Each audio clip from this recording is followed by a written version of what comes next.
যুক্তরাষ্ট্র ইসরায়েলের সাথে উত্তেজনার মধ্যেই আমিরাত, কাতার ও বাহরাইনে হামলা চালিয়েছে ইরান।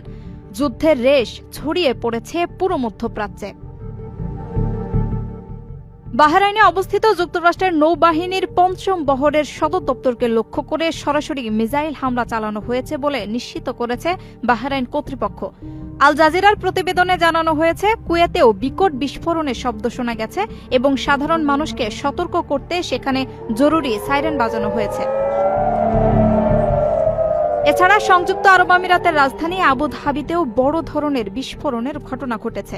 এর জেরে স্থানীয় সাধারণ মানুষ ও প্রবাসীদের মনেও যুদ্ধভীতি ছড়িয়ে পড়েছে। যুদ্ধাবস্থার সরাসরি প্রভাব পড়েছে আন্তর্জাতিক আকাশপথে। কুয়েত, কাতার, আমিরাত সহ কয়েকটি দেশ নিরাপত্তার চরম ঝুঁকিতে তাদের আকাশসীমা পুরোপুরি বন্ধ করে দিয়েছে এবং সব ধরনের বেসামরিক বিমান চলাচল বাতিল করেছে। পরিস্থিতি বেগতিক দেখে বিশ্বের বড় বড় এয়ারলাইন্সগুলো তড়িঘড়ি করে ওই অঞ্চলে তাদের ফ্লাইট স্থগিত করছে। ফ্লাইট বাতিলের এই তালিকায় যুক্ত হয়েছে ওমানিয়ারও। তারা ইরাকের বাগদাদগামী সব ফ্লাইট বন্ধ করে দিয়েছে। এছাড়া রাশিয়া ও কুয়েতেও পরবর্তী নির্দেশ না দেওয়া পর্যন্ত ইরান ও ইসরায়েলমুখী তাদের সব ফ্লাইট স্থগিত করেছে।